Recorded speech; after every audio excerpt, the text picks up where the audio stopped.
আমি কোনো কাগজ দেখাবো না।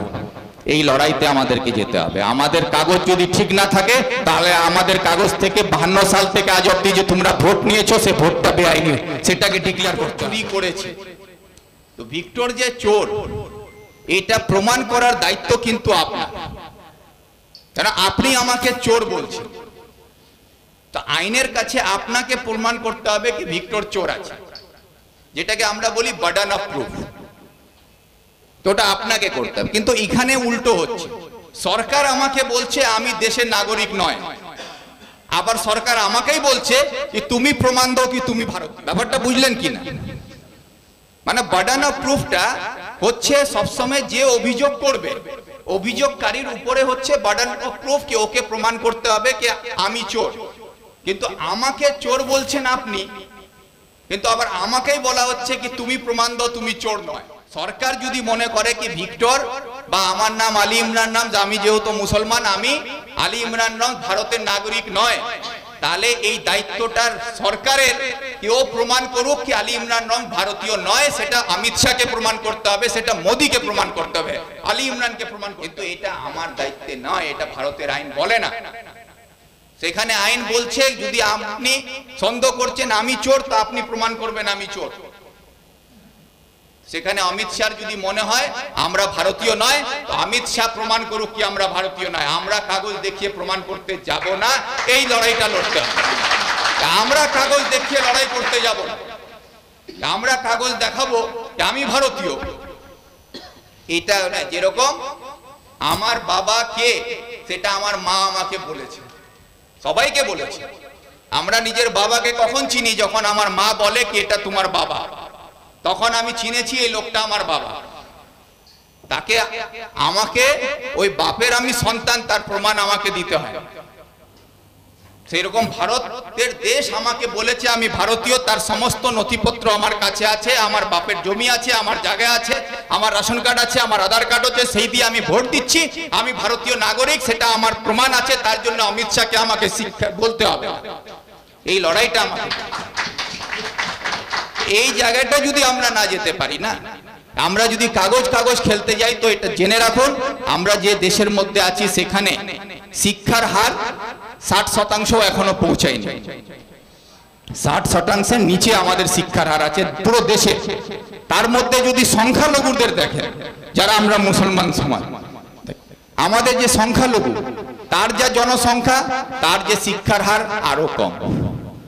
তো সেখানে আমরা যে সমস্ত কাগজ নথি আমাদের কাছে আছে সেটা আমরা পারবো না, কাগজ দিয়ে আমরা প্রমাণ করতে পারবো না। তাই আমাদের লড়াই হবে কি তোমার সন্দেহ হচ্ছে তুমি প্রমাণ করো, আমি কোনো কাগজ দেখাবো না। এই লড়াইতে আমাদেরকে যেতে হবে। আমাদের কাগজ যদি ঠিক না থাকে তাহলে আমাদের কাগজ থেকে 52 সাল থেকে আজ অব্দি যে তোমরা ভোট নিয়েছো সে ভোটটা বেআইনি, সেটাকে ডিক্লেয়ার করতে হবে। আমাদেরকে যে তোমরা আধার কার্ড দিয়েছো সে আধার কার্ড দিয়ে আমাদের ব্যাংকে লিঙ্ক করেছো, আমাদের আধার কার্ড দিয়ে ইনকাম ট্যাক্স আইটি আমাদের লিঙ্ক করা আছে, সমস্ত কেওয়াইসি যে করা আছে সেগুলো বেআইনি, আগে সেটাকে ডিক্লেয়ার করো। আমাদের সমস্ত নথি বেআইনি আছে সেটা সরকার আগে ডিক্লেয়ার করে বলুক যে হ্যাঁ সমস্ত ভারতীয় নাগরিকের যে নথিপত্র 52 সাল থেকে আজ অব্দি আছে দেশ স্বাধীন হওয়ার পর থেকে সেগুলো বেআইনি আছে, এটা ডিক্লেয়ার করুক। তাতে প্রধানমন্ত্রীরও ও সমস্ত জিনিস বেআইনি হবে, অমিত শাহরও বেআইনি হবে, মুখ্যমন্ত্রীরও বেআইনি হবে, আপনারও হবে, আমারও হবে। তারপরে নতুন প্রথমে আমি ওয়েস্ট বেঙ্গল ইউথ ফেডারেশন এর সমস্ত দায়িত্ববান সদস্য যারা আজকে এই সুন্দর পরিবেশ তৈরি করেছেন, যেখানে আপনারা আমাকেও সম্মানিত করেছেন, তাদেরকে এবং আপনারা সবাই যারা এখানে উপস্থিত সবাইকে আমার তরফ থেকে আসসালামু আলাইকুম এবং নমস্কার জানাই। আমার সুকৃতি কাকু আর মানিক কাকু এখানে আছেন, বাকি অনেক কেউ বিশিষ্ট ব্যক্তিগণ আছেন, তাদের সকলের নাম আমি জানি না, তাই নাম না নিয়ে আমি আমার বক্তব্য আরম্ভ করছি, তার জন্য ক্ষমা চেয়ে নিচ্ছি। আজকে যে বিষয় আলোচনা আপনাদের মধ্যে আমি এসে শুনলাম কি তার মধ্যে বিভিন্ন সমস্যা নিয়ে আলোচনা হলো, কিন্তু আজকে বর্তমান যেটা জ্বলন্ত সমস্যা আমাদের দেশের মধ্যে বা রাজ্যের মধ্যে দেখা যাচ্ছে সেটা হচ্ছে একদিকে ওয়াকফ আর একদিকে ওবিসি। তা আমি ওবিসি কে নিয়ে আগে বলি। 20 আমি যতটা জানি, এখানে যদি কিছু ভুল হয় তাহলে আমার এখানে যারা বিশিষ্ট ব্যক্তিগণ আছেন আমাকে সংশোধন করে দেবেন। 2008 সালে যখন সেচ্চার কমিটি রিপোর্ট এসেছিল, সেই রিপোর্টের মধ্যে যেটা প্রমাণিত হয়েছিল কি পশ্চিমবাংলায় কি মুসলিম জনগোষ্ঠীর মধ্যে একটা বড় সম্প্রদায় আছে যারা বর্তমান পশ্চিমবাংলার আদিবাসীদের থেকেও পিছিয়ে পড়া আছে। তাদেরকে মূল স্রোতে নিয়ে আসার জন্য, উন্নত করার জন্য, শিক্ষার দিক থেকে, চাকরির দিক থেকে, রোজগারের দিক থেকে, সামাজিকভাবে, সমস্ত রাজনীতিগতভাবে তাদেরকে যদি উন্নত করতে হয়, তাদের জন্য একটা রিজার্ভেশনের ব্যবস্থা করতে হবে। বিগত সরকার সেই সেচ্চার কমিটির রিপোর্টকে দেখার পরে তারা চাপে পড়ে হোক বা সংখ্যালঘুদের ভোটকে নিজের দিকে আনার জন্য হোক, যে কোনো কারণে একটা বিগত সরকারকে কিন্তু সেচ্চার কমিটির রিপোর্টের পরে ওবিসি মধ্যে ক্যাটেগরি এ তে অনেকগুলো সংখ্যালঘু সম্প্রদায়কে অন্তর্ভুক্ত করতে হয়েছিল। তার মধ্যে একটা বড় সংখ্যা হচ্ছে শেরশাবাদী। আমি যেহেতু উত্তরবঙ্গের মানুষ, আপনারা বেশিরভাগ এখানে সবাই দক্ষিণবঙ্গ থেকে এখানে এসছেন। আমার বাড়ি উত্তর দিনাজপুরে এবং আমি যে জায়গা থেকে আসি সেখানে আমাদের শেরশা ভাইদের সংখ্যা প্রচুর পরিমাণে আছে। বিশেষ করে আমি যে বিধানসভা থেকে নির্বাচিত হয়েছি সেখানে প্রায় 40,000 ভোটার শেরশাবাদী আছে। আমার পুরো জেলাতে প্রায় 3 লক্ষ ভোটার হচ্ছেন শেরশাবাদী। পাশাপাশি মালদা, মুর্শিদাবাদ সব থেকে বড় সংখ্যায় শেরশাবাদীদের বসবাস। আমি সেইটা বুঝে যখন বুঝতে পেরেছিলাম কি এই ওবিসি এ ক্যাটাগরি থেকে ওবিসি বি তে পাঠিয়ে দেওয়া হচ্ছে, তার মধ্যে শুধু শেরশাবাদী ছিল না, তার মধ্যে আরো 26টা জনগোষ্ঠীকে সরিয়ে দেওয়া হলো। তার মধ্যে আমরা দেখতে পেলাম যে শেরশাবাদীর একটা সংগঠন আছে, তার মধ্যে মুসলিমের মধ্যে খোট্টারা আছেন।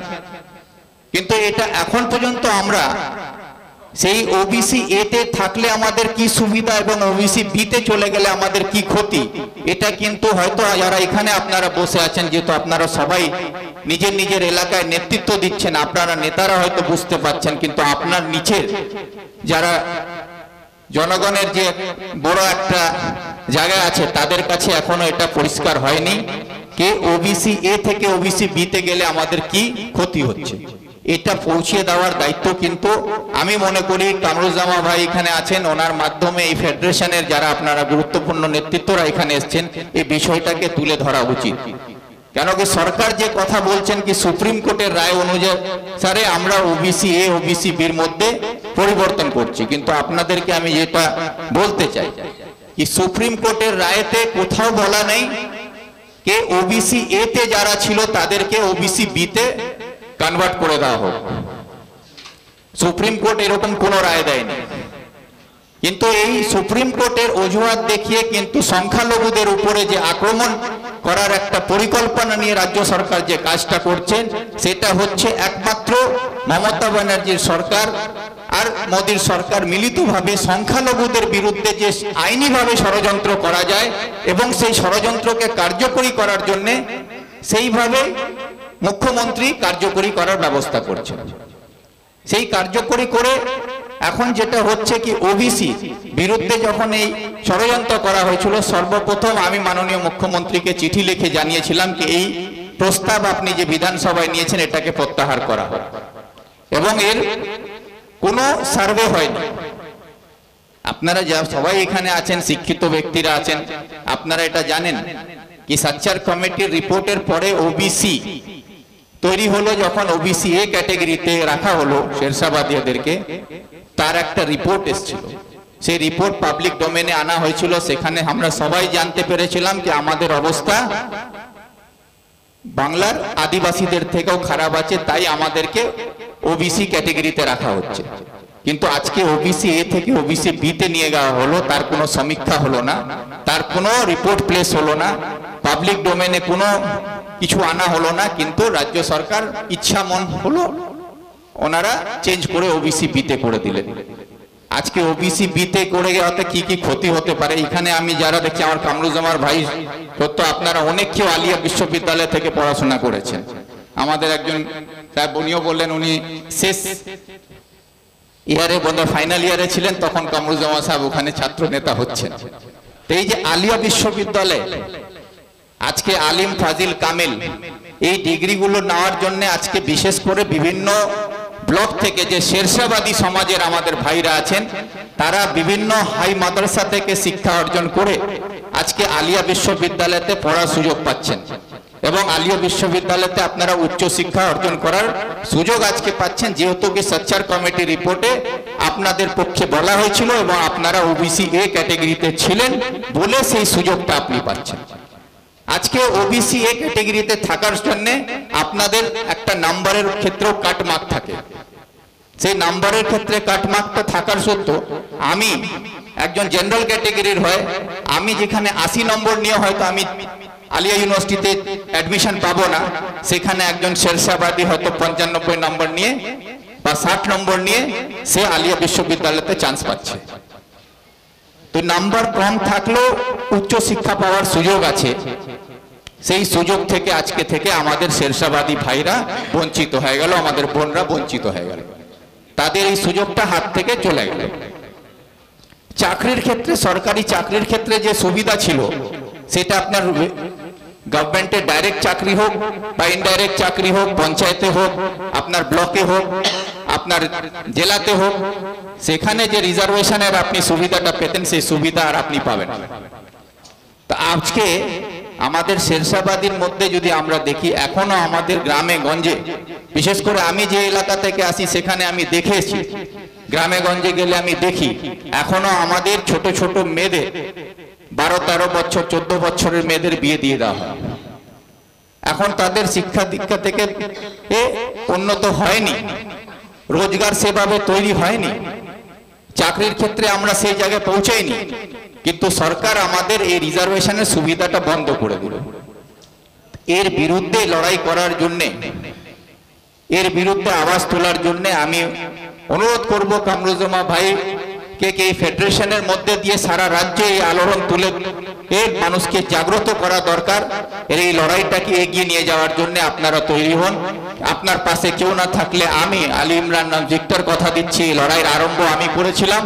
এই লড়াইতে আপনার সঙ্গে, আপনার পাশে দাঁড়িয়ে আপনার এই লড়াইকে আমি এগিয়ে নিয়ে যাওয়ার জন্য আপনার পাশে থাকবো, এই কথা দিই। পাশাপাশি আমি এটা বলতে চাই যে আজকে মাননীয় মুখ্যমন্ত্রী সরকারে এসছেন, তাকে যদি সব থেকে বেশি ভালোবেসে যদি কেউ আশীর্বাদ দিয়ে থাকে, যে ভোটের উপরে দাঁড়িয়ে উনি আজকে সরকারে রাজত্ব করছেন, তার সব থেকে বড় অংশ ভোটের হচ্ছে আপনারা।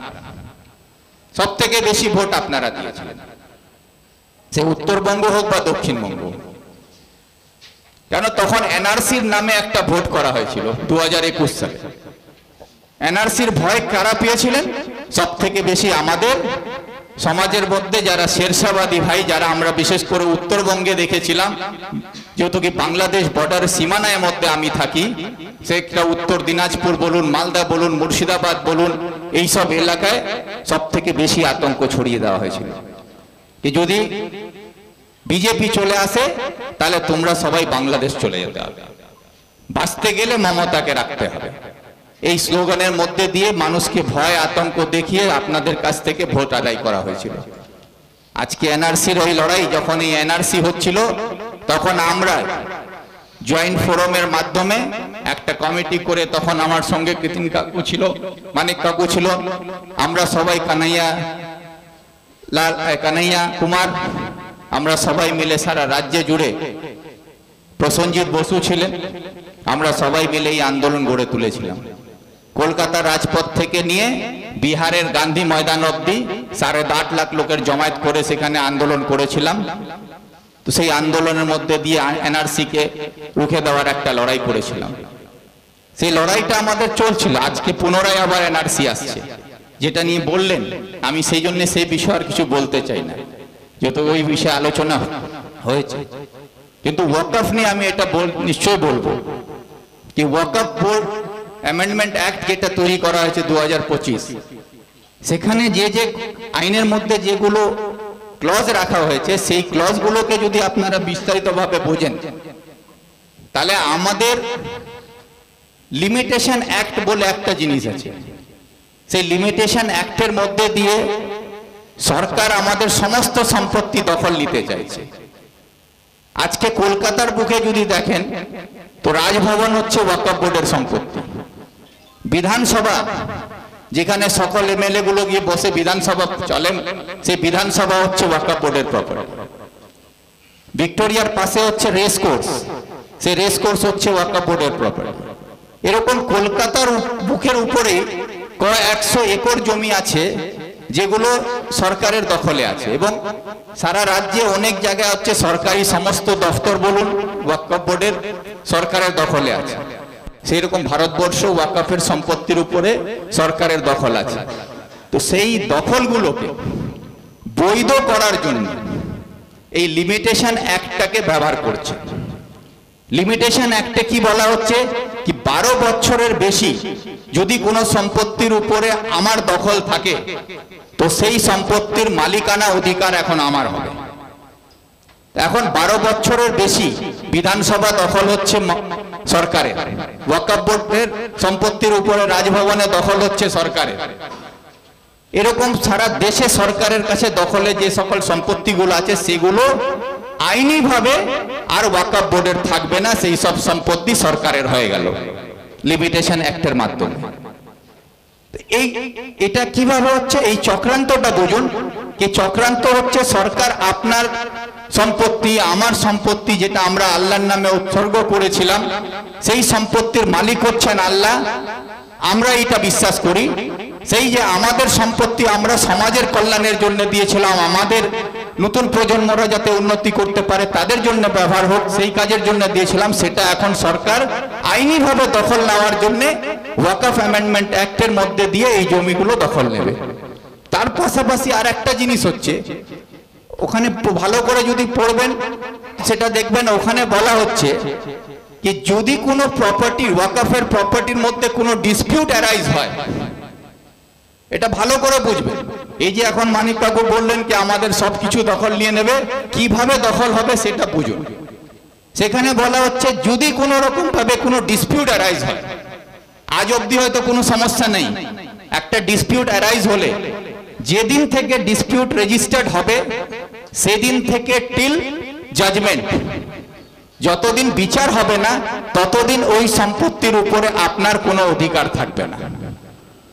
এবার বুঝুন, আজকে আপনার কবরস্থান আছে, সেখানে হয়তো আমার দাদু দাদুর দাদু দাদুর আমল থেকে ওই কবরস্থানে আমরা কবর দিয়ে আসছি, সেখানে কোনো ঝামেলা ছিল না।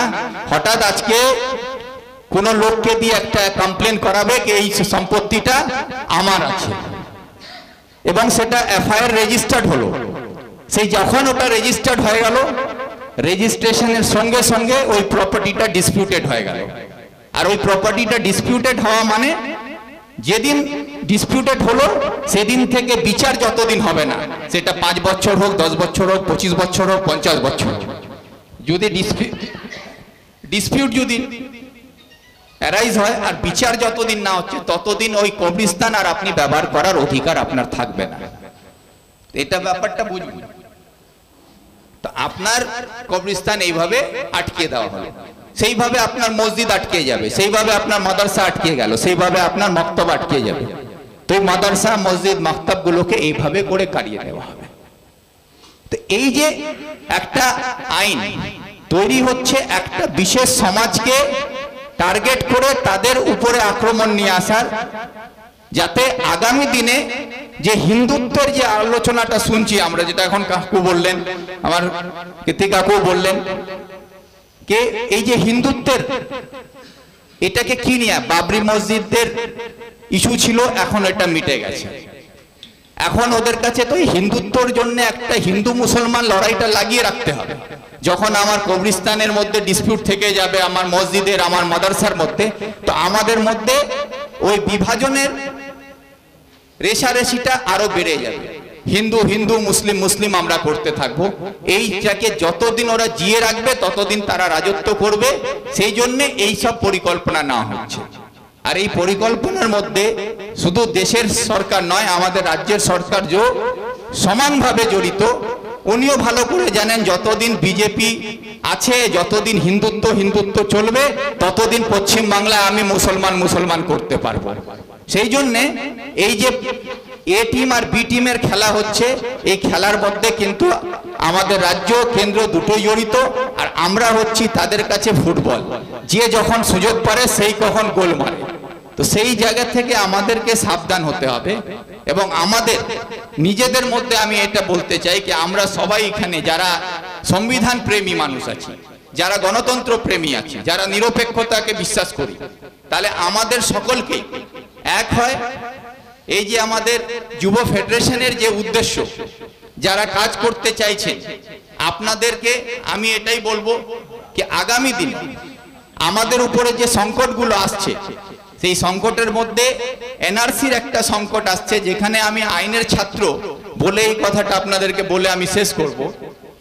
যেহেতু আমি আইনের দিক থেকে আমরা দেখি কি যদি কোনো অভিযোগ আসে আমার উপরে, যদি কোনো অভিযোগ আসে কি আমার উপরে যদি আপনি অভিযোগ করেন কি ভিক্টর চুরি করেছে, তো ভিক্টর যে চোর এটা প্রমাণ করার দায়িত্ব কিন্তু আপনার, কারণ আপনি আমাকে চোর বলছেন।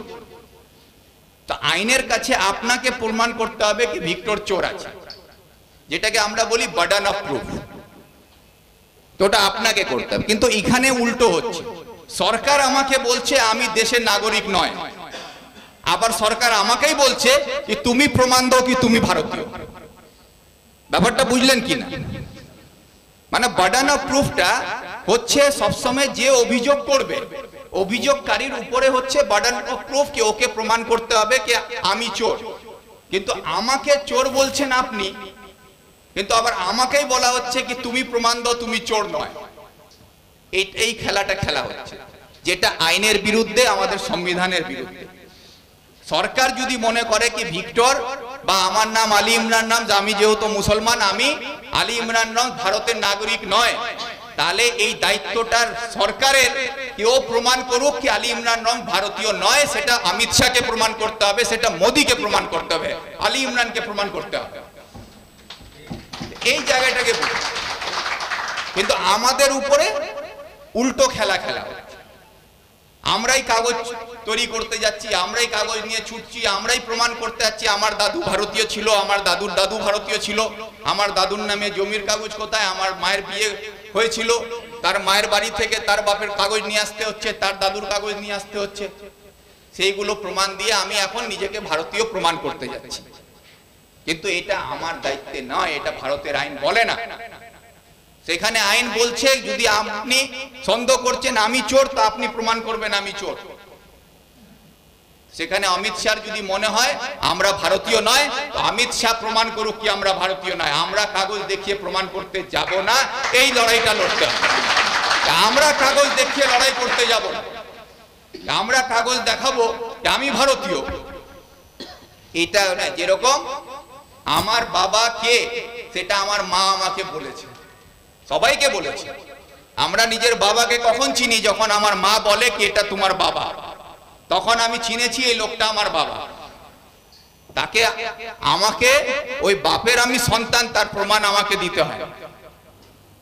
সেরকম ভারতের দেশ আমাকে বলেছে আমি ভারতীয়, তার সমস্ত নথিপত্র আমার কাছে আছে, আমার বাপের জমি আছে, আমার জায়গা আছে, আমার রেশন কার্ড আছে, আমার আধার কার্ড আছে, সেই দিয়ে আমি ভোট দিচ্ছি, আমি ভারতীয় নাগরিক, সেটা আমার প্রমাণ আছে। তার জন্য অমিত শাহকে আমাকে শিক্ষা বলতে হবে।